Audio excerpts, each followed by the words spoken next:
Thank you guys all so much for being here. Elisabeth, you're actually my first question, so that works out perfectly. Okay, so going into this final season of The Handmaid's Tale, did this feel a little different because you were preparing to say goodbye to it? It felt different, I think, in the sense of we wanted to just kind of leave it all out on the dance floor. Like, we really wanted to do our best work, and it felt like that across the boards. Like, every single department you felt was really bringing their A game, and it really mattered to them. And it's always mattered to us, of course, but I think there definitely was a sense of really everybody just wanting to do their absolute best work this kind of one final time. So you could feel that energy, which was very inspiring and made it a really kind of electric, incredible, creative place to work.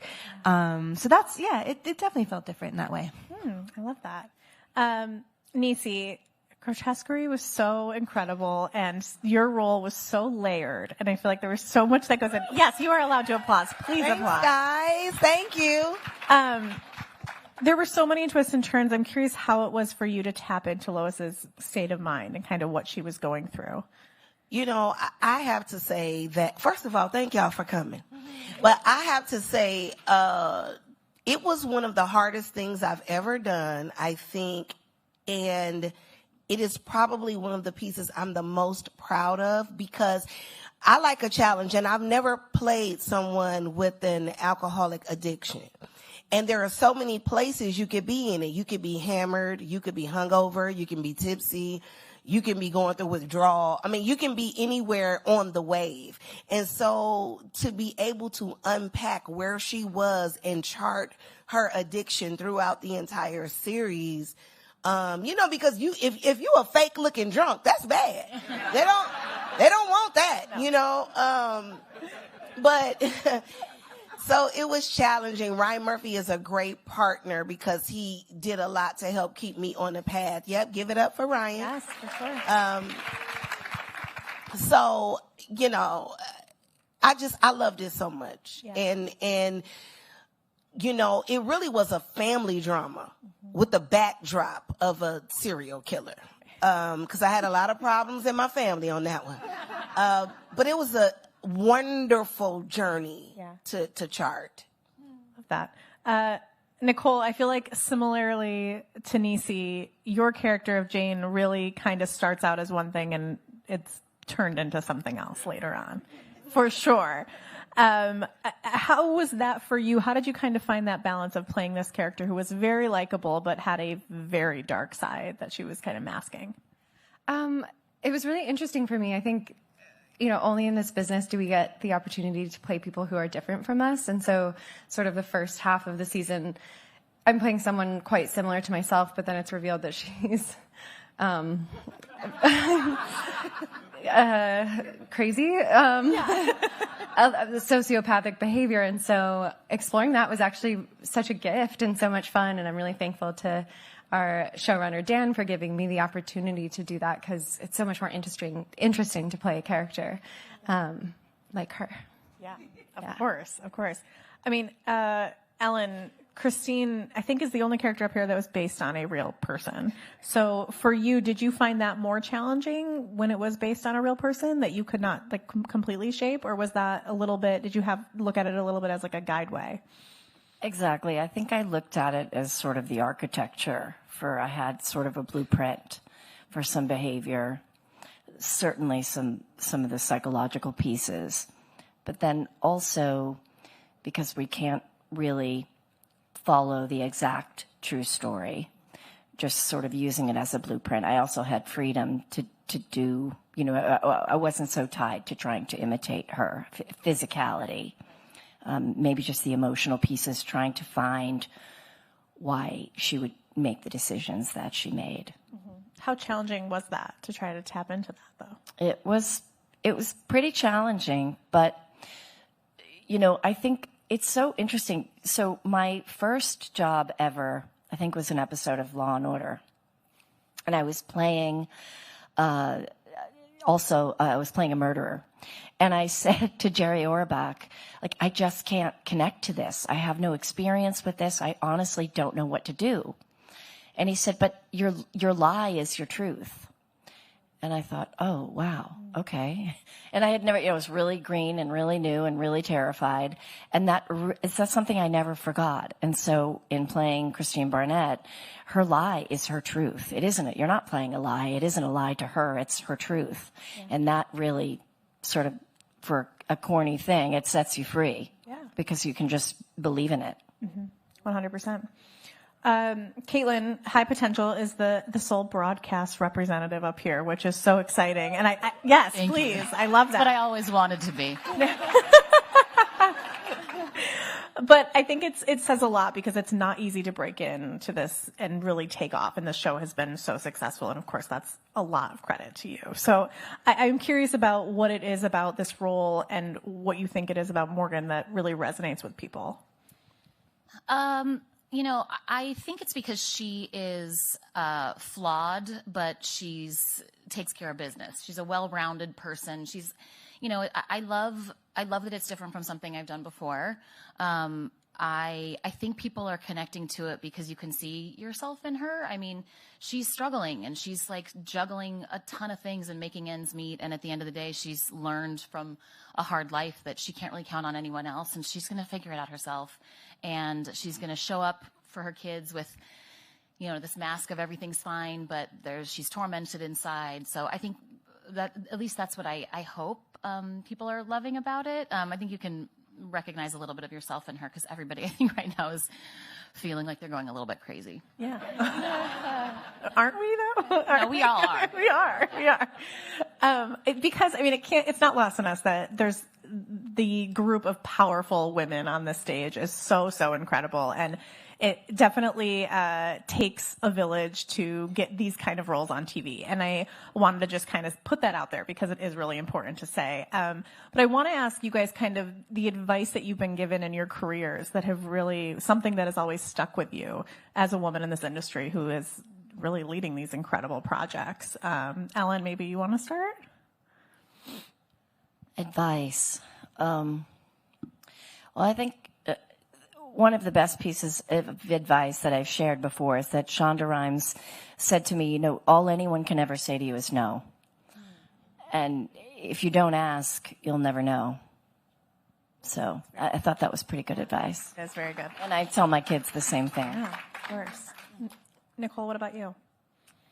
The first thing that came to mind was my manager right after I graduated college. You know, I was debating where to live. And he said, move where you'll be the happiest and you can go wherever you need to go for work. And I think that's been really important for me. I ended up moving to New York and my family's close by and my friends are there. And I just felt really supported in an industry that, you know, sometimes can be very difficult, lots of rejection, lots of no, until you get that yes. And then it feels really wonderful. So I think feeling grounded in that way has been really important for me. That's great. Elisabeth? How about you? I think for me, probably the advice would be, and it's also just kind of came through experience, is that the experience of doing something is the most important thing. Like, this is all fun, and it's fun to get dressed up and see all of you. Thank you for coming. And it's all kind of cherry on top, but that you have to make the experience every day the thing that matters, and that's you and the group that you're making it with. That's you, the cast, that's you and the crew, and it's every day, all night, and those are the things that you remember, and those are the things that you should cherish. And for me, it's all about, especially as a producer or a director, really trying to give that experience to the group that's there and to have that experience on set. So when something ends, everything that comes after is fun, or maybe nothing happens, and that's also fine. But for me, the experience being something to value is probably the most important advice I've gotten. Absolutely. That's a good one. Niecy, how about you? Well, the best piece of advice I think I've ever received is from a woman. I don't know if any of you all have heard of her. Her name is Ava DuVernay. And Ava said something to me. It was one word. She said, onward. When she said that to me, It just clicked because onward is the word for everything. You understand? Early in my career, you know, I was in a troubled marriage. I had to go and audition to be funny, crying all the way there. But when I got there, honey, I fixed my face in that car and what? Onward. You know, if you don't get the part or the show goes away, onward. You know, there is always something more ahead of you as long as you got a day above ground. So I live by that. Onward. Great one. All right, Kaitlin. Well, I don't want to go after that, but I will. I think I'm going to go with Danny DeVito. He did say a couple of things, but mostly just by example. I mean, we really kind of grew up with him as our North Star on that show. And this is going to be a little controversial, but I'll explain what I mean. He had a director come up and give him a note, and he went, and then we did the scene, and he just did the exact same thing he just did. And then the director came back and gave him another note, and he was like, yep. And then we did the scene. And he did something different, but it had nothing to do with what that director said. And I go, are you doing that on purpose? And he goes, do what you want. Now, I'm not saying don't listen to a director at all.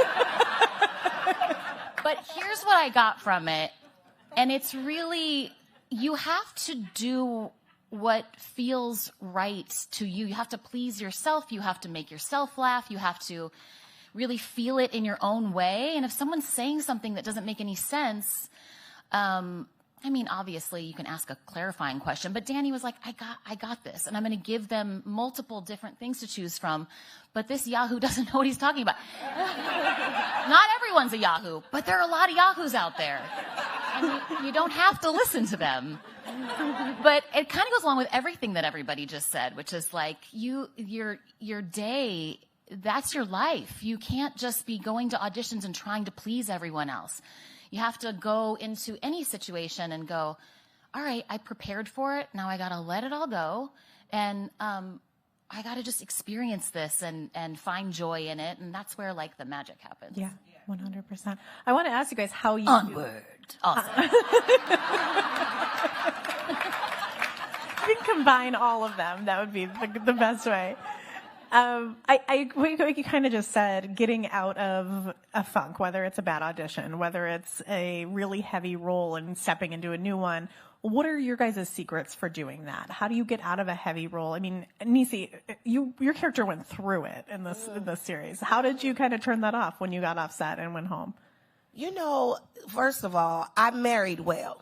You know what I mean? That's the secret. And for me, that's my secret sauce. I married somebody who on my low days will put a battery in my back. On my hard days will be standing there like, what do you need? Cheesecake or tequila or both? What do you need? And so my superpower is being plugged into my partner. And that's the thing that's for real now. I'm telling you, if you've been in a bad relationship, you know what I'm talking about. So that's my superpower. That's the thing that will get me up and go. You know, I'll take a car to work, but if I have a hard day at work, my spouse will say, cancel the car. I'm coming to get you. Just so I could get the good juju in the car on the way home. You know what I mean? So for me, that's the way. Yeah, absolutely. Ellen, what about for you when you were getting out of Christine's sometimes such dark mindset? How was that? Well, I made a good decision early on, which was that I sent my kids to the East Coast with my husband so that I could come home and be by myself. And I did not have to come home to them. I had the privilege to do that. And that was really, I think, the smartest thing I could have done. Because also, I didn't have, to be honest, that much trouble leaving her when I took off those clothes. At the end of the day, I couldn't wait to step out of those shoes. But it's the exhaustion. I think the physical exhaustion, how tired you are when you come home. Certainly not in the best place for my kids or anybody. I just really want to go to sleep because you have to wake up and do it all again tomorrow. That role was a lot of physical anxiety that I carried and a lot of physical anger that I carried and victimhood, which I felt was exhausting. So I was very lucky to be able to just go home and stay by myself and just wake up and do it all over again the next day. And I think it's so interesting that you said that, and it's almost the opposite, because for every person and for every role, I would assume it's so different what you need to get out of what the role is in the darkness. We were just talking outside about you saying how much laughter you would have on your sets after you crying all day, and in the middle of it, you know, it's the laughter. But that is such a good gift, the laughter of it all. You know. So important. It's so necessary. And I think that, I mean, the simple answer for me is that I love what I do so much. I love being on set. I've been doing this for 36 years. Like it's my happy place being on set. And so I feel joyful when I'm at work, and it's my favorite place to be. Like, so it's not for me ever something that I feel like I have to let go of. I'm not a method actor either, so I'm not really being that serious anyway. I mean, I'm barely in it, so so it's not hard to get out of it. But it's fun for me. I know that's kind of hard to believe when you see Handmaids and it's so serious, but it is. It's really, we have so much fun. I was saying to her outside that I feel like, especially as a director, I'm like a kindergarten teacher most of the time, where I'm just like trying to get them to be serious for 2 minutes so we can do the scene, like, and stop laughing and stop joking. And I've like stopped just short of being like, I will turn this car right around. That's how fun it is on our set, though. They're all Kaitlin's like, don't listen to the director. It's fine. Oops, sorry. Exactly. And it's people like her. People like Dave that I have to deal with. I do it. But also there's something to be said for doing something for so long. You do sort of settle in a much different way than taking on a role for the first time or a limited series. You know, I think that if you have the privilege to do something for a while, you get to kind of, it's easier to slip in and out and to relax and have more fun. And you have a family, you feel comfortable. Yeah, 100%. Nicole, what was it like for you stepping in and out of Jane's mindset? Most days it wasn't too hard. And are you out of it now? Just checking. You'll never know. But there was one day where someone who was supposed to be close to Jane dies, and Sterling K. Brown and I go into the room, and you know I'm supposed to have sort of a big reaction to this loss, even though I already know what's happened to him. And it was really, really strange to get into the mindset of that kind of loss, but to be playing someone who made that happen, right? So, spoiler, Jane killed the guy she was dating, and then has to pretend like she didn't even know he was dead. And we did quite a few takes, and then I suddenly started to feel really, really weird. And Sterling just gave me a hug, and he like saw what I was feeling, and so it's sort of a combination of like wanting support, but then also needing space. And we sort of took the time that we needed, and yeah, that felt again very grounding. And I think that's really important when you're doing something heavy. Yeah, definitely. Kaitlin, obviously your show is not as heavy. Nah. But there is I don't death. have anything to say. There's some death in there. There's some you still are in a character's mindset all day and then are not at the end of the day. Yeah, I mean, I would be lying. I could probably make something up, but it wouldn't be truthful. Let's not do that. It's just, yeah, it's I'm not feeling like, you know, there was one episode where my daughter is taken hostage and I'm there with her and I make her leave. I think that was heavy, and I was also really wanted to show up for Amira, who had to have a really, you know, she had to kind of crack open and sob, and it was challenging. I mean, that's challenging for anyone. She was 16. So that day, I kind of tried to like stay in it, which I'm not method either. I do dick and ball jokes for a living usually. So that day was kind of heavy and hard. But honestly, once it was over, I was like, oh, thank God that's over. Yeah. Probably had a margarita. Whatever works. Right? Yeah. Whatever works. Yeah, I just show up. And, no, you know what, though, it is, you are in the process of it and the whole season. I mean, there's one thing after the other. And honestly, you've got to keep in mind, like, especially if you're producing, your mind's constantly on to the next thing. Sometimes it's harder to stay in it for as long as you need to, because then you're watching casting, or then you're giving notes, or you're, trying to memorize lines. So, I think just being able to set aside time to just breathe for a minute, or, just not allow yourself to get too overwhelmed, I think is key to these things for all of us, because it's sort of nonstop and constant. And if there ever is stress or frustration, I don't want to take that home to my kids, and I don't want to, we got a no asshole policy. Like, you never want to take anything out on anybody else either. So I think just making time for yourself and being easy with each other and asking people, just communication. Yeah. That's a good lesson in life. Just communicate with just people. talk. Just say you need talk something. to people. Well, the last thing I want to ask all of you, you kind of mentioned this earlier. The world's at a tough spot for many different reasons, but a lot of people turn to TV for escapes. That's something that we all do. That's why I'm in this job. That's why I'm sure a lot of people are in this industry. So for you guys, what is the go-to escape show that you turn on when you don't want to think about the world? Niecy, I'm going to start with you. Okay. I know you're ready. I could see it in your eyes. Okay. This is a two-part answer.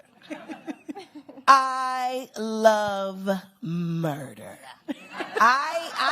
You know what? So I would turn to true crime to relax. They say that makes me a weirdo, but I don't care. Oxygen. But if I was going to right now, my spouse, her smile came outside of her cheeks when I FaceTimed her with this cute thing on the phone outside, because we are watching Handmaid's Tale all the way through. Started at the beginning all the way through. So yeah, you getting us through, girl. Just a relaxing watch. Handmaid's Tale, relaxing watch. Yeah, she told me she was watching the whole thing with her wife, and I was like, whoa. Oh, Lord. And what happened when she saw your face? She was happy. Yeah, that's right. Aw. Elizabeth, what about you? What's your go-to? Oh, my God. Probably, I tend to watch more comedy, honestly, because I make more drama. So when you're doing something like that every day, it's not something you necessarily want to watch when you go home. So I love a good comedy, a good half hour. And then also Grey's Anatomy. Yes. I was wondering, I was like, it's a lot of people's feel-good show. But that's not always so soothing, or it's definitely dramatic, so it's not always the most comforting thing in the world.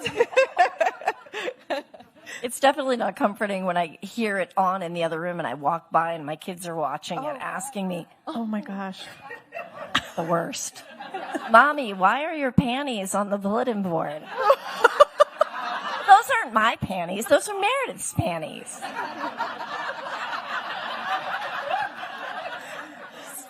Casual conversation. I'm such a liar. I lie so much to my kids. You're allowed to for the kids. You're allowed to. Yeah, it's true. What is your go-to show to watch to unwind? Well, let's see. I actually haven't been watching any shows. I know it's awful. I've been watching the news. I know. I think I'm like a true actor. I love to punish myself, and I love torture. I revel in it. I get off on it. I don't understand. It is like a train wreck drama that we're watching that never ends. It is kind of like a drama, a crazy, like something. Yeah. It's crazy. You can't believe you're watching it. It is. That is very true. Nicole, what are you watching? I return to comfort shows a lot, which I think means I have anxiety. But I rewatch The Office, Modern Family, Parks and Rec. I know them so well now. So it's fun. Sometimes it really makes me laugh. Sometimes I can fall asleep to it and I feel comforted. Those are probably the ones in my rotation. But I've been watching Traitors recently. Oh, yeah. I was never into reality shows, and my husband was like, we got to start. And we did, and now I love it. Yeah. Now you're hooked. Yeah. Am I the only one who likes watching myself? I mean, is it me? Because you know what? Now, I don't mean this no kind of way, but I really am a fan of myself. Yeah. You should be. And I go back and rewatch shows that I'm on. I'm like, girl, you did that. For you. This house, Reno 911 is on 24 hours a day. I watch Reno. I watch old episodes of Clean House. I watch the Soul Man, Rookie Fest. I watch all of it. I'm like, girl, look at you. If we all take anything from today, it's that. Please, let that rub off on all of us. All right, Kaitlin, what are you watching? I love that. I will say I don't go back and purposefully watch, but I'd be lying if I said I didn't like that my 14-year-old is watching Sunny now, and there's nothing we can do. He's 14. He loves it so much. When he was little, he used to sneak scripts. We'd find them in his room. And now he's watching it, and Rob and I find ourselves like standing. I'm like making dinner, and I'm like, I'm about to. Hey, wait, don't turn away. I'm about to say something. So I do like it. I have very little time to watch TV, and I also have very little time to hang out with my husband. So we usually try and find a show that we want to watch together, and it's currently Mobland. Oh, okay. I'm loving it. Good. So good. I love that. Yeah, really good. All right, guys, I think that's all the time we have. Thank you all so much for being here. Thanks, guys. Thank you guys for coming. Thank you, guys.